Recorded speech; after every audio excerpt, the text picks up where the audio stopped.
Pán Dvorčák, to, že sa FK Poprad posunul rapidne dopredu, vnímajú teda najmä tie kluby, ktoré k nám povedzme prichádzajú na turnaj, ktoré s nami súperia. To znamená, že ten vonkajšok nás vníma veľmi pozitívne, ale to, s čím sa človek musí častokrát vysporiadať, ak robí vec, ktorá je v oku verejnosti, je teda nepriazeň, alebo sú komentáre, alebo postrehy, alebo názory ľudí, ktoré práve človeku nedodávajú chuť, ale nutia ho častokrát možno rozmýšľať nad niektorými vecami. Určite sa stretávate s takýmito reakciami alebo telefonátmi či komentármi. Dobrá otázka, Lukáš. No, určite. Riešim to každodenne. Nie je deň, aby som niečo také neriešil. A ja to vnímam tak. A pred 3 rokmi bol tento klub v krachu. Ja asi prvý týždeň, keď som prišiel do klubu, si pamätám, že to, čo som musel riešiť, je, že či vôbec hráči nastúpia na zimnú prípravu a či nastúpia na odvetnú súťaž v 3. lige. Vzhľadom k tomu, čo v tomto klube preskakali a prežili a chvíľu to odmietali a ja ich na jednej strane chápem. Čiže tie 3 roky dozadu alebo 3 roky naspäť ten klub pôsobil v 3. lige, bol na pokraji existencie, nikoho nezajímal. Nikoho v Poprade nezajímalo, čo FK Poprad a čo futbal v Poprade a tak ďalej. Dneska, keď zrazu ten klub funguje, keď pôsobí v 2. lige, pôsobí v tej 2. lige úspešne aj v nej druhý rok a zberáme nejaké body, nejaké ocenenia, nejaké uznania, nejaké chvály, či v mládeži, či v seniorských kategóriách, tak zrazu sa vyroví 1000 mudrlantov, 1000 trénerov, 1000 manažérov, ktorí to vedia robiť lepšie, ktorí by to mali robiť za nejaké zásluhy z minulosti, alebo ktorí by to mali robiť preto, lebo v minulosti ten futbal hrali. Takže je to otázka určite pre mňa skoro každodenná. Myslím si, že verejnosť veľmi, veľmi citlivo a vnímavo reaguje na Facebooku, alebo dá sa povedať, že aj tá stránka, ktorá má stále čoraz viac a viac fanúšikov, teda FK Poprad oficiálna stránka, dá sa povedať tak ľudovo, že je celkom vo švungu práve teraz, keď do klubu prichádzajú nové tváre, kedy sa nejakým spôsobom opäť začína uvažovať nad ďalšími cieľmi klubu a tak ďalej. Ľudia sa pýtajú, prečo napríklad v klube momentálne nepôsobia hráči, ktorí pre to mesto vybojovali 2. ligu. Pýtajú sa na to, kde sú popradskí hráči, kde sú hráči, ktorí by si to zaslúžili. A myslím si, že tie komentáre na Facebooku vás nešetria ako klub. Tak veľmi otvorene. Čo teda s hráčmi, ktorí to vybojovali a už tu nie sú? Čo na to hovoríte? Tak veľmi otvorene, Lukáš. Takže ja by som bol rád a ja začnem trochu asi príliš zo široka, ale ja určite by som bol rád, keby si fanúšik vytvoril vzťah k nášmu klubu nejaký emotívny a nejaký principiálny. To znamená, keby sme fandili FK Poprad. Keby to bolo o tom, že toto je náš klub, a fandíme našim hráčom, fandíme našim chalanom, našim ženám, našim chlapcom, bez ohľadu na to, či sa im darí alebo nedarí, lebo je to naše, lebo je to niečo, čo tu je, čo sme spolu vytvorili a na čo môžeme byť hrdí. To je taká prvá poznámka k tomu. Čo sa týka popradských hráčov,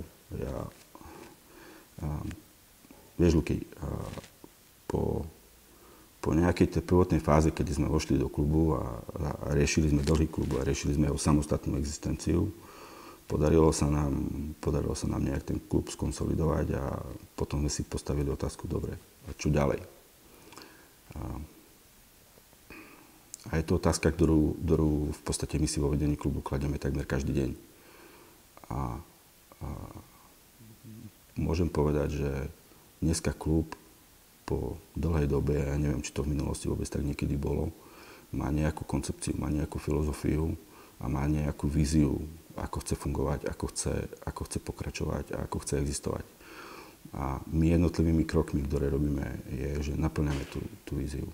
Našim cieľom je, aby jedného dňa v prvoligovom Poprade na ihrisku, keď nastúpi 11 hráčov v základnej zostave, aby ich bolo maximálny počet našich odchovancov. Aby tam bolo 7, 8, možno 9, možno 10, v ideálnom prípade 11 našich hráčov. aby sme museli robiť to, že ak na nejaký post nám nejaký hráč aktuálne chýba, tak dovedeme nejakú posilu, ale aby kostra mužstva, aby gro hráčov, aby gro realizačného tímu, či už pri senioroch, či pri mládeži, boli ľudia z regiónu, z tohto regiónu. A ja si kladiem sám otázku, že hlavne na jar, to, čo sme videli a čo sme zažili s dorastencami v baráži, že čo je lepšie pre tých našich chalanov. Je pre nich lepšie, aby sme hrali 3. ligu, 4. ligu momentálne s našimi hráčmi, alebo je lepšie, aby sme sa pokúsili dostať čo najvyššie, aby sme hrali na popredných priečkách 2. ligy, aby sme sa pokúsili hrať možno, že 1. ligu, aby sme dosiahli s dorastom 1.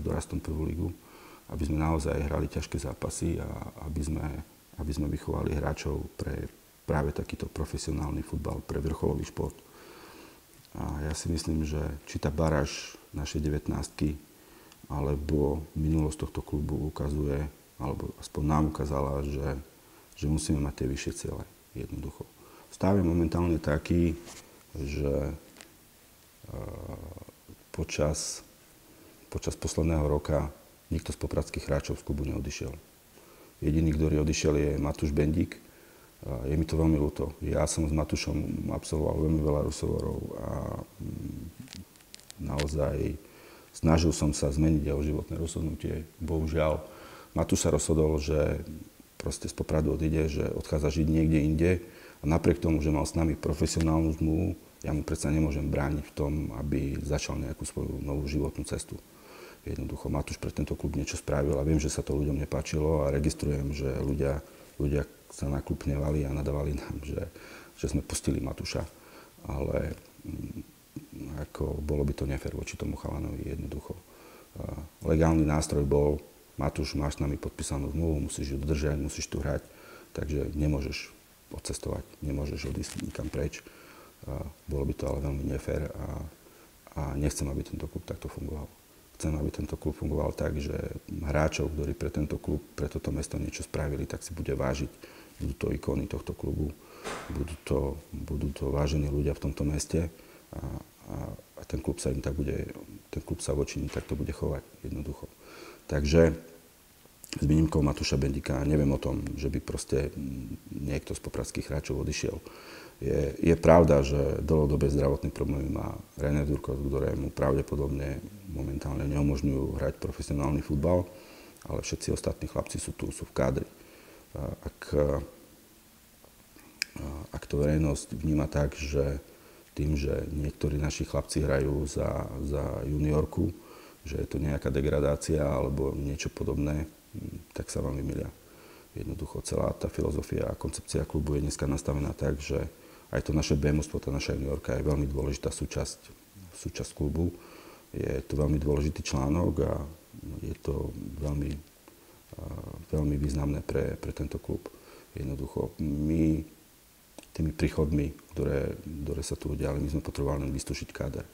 Čiže overili sme si to na obrane s tým, že prišiel do zadných radov Vlado Palša z Bardejova, tak výkonnosť našich stoperov, ktorí sú veľmi mladí, išla rapidne hore.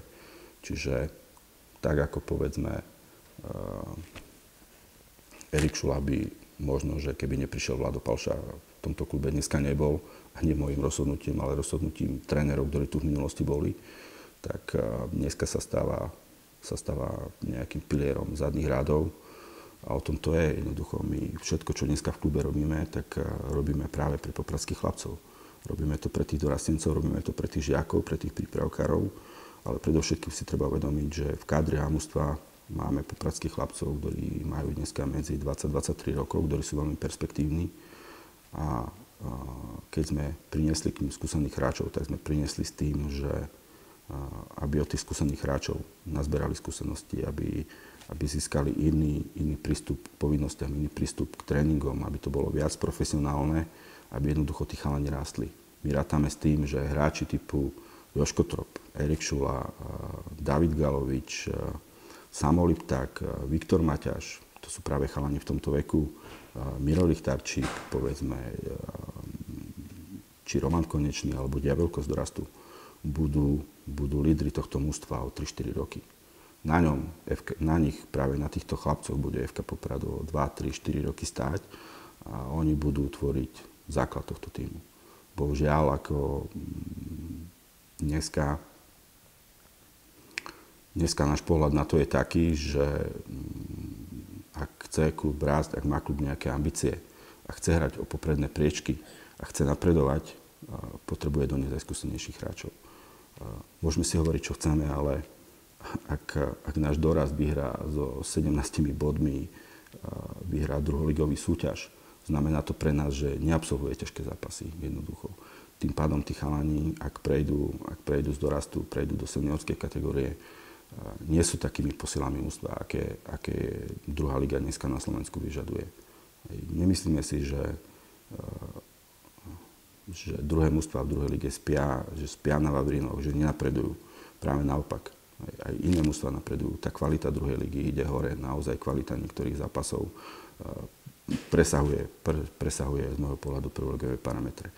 A ak sa chceme v tejto konkurencii udržať, musíme urobiť aj jednorázové, krátkodobé kroky, ktoré možno, že nie sú populárne, ktoré sa nepáčia niektorým ľuďom, ale je to práve v prospech popradského futbalu. Je to pre dobro tohto tímu, tohto klubu a pre budúcnosť futbalu v tomto meste.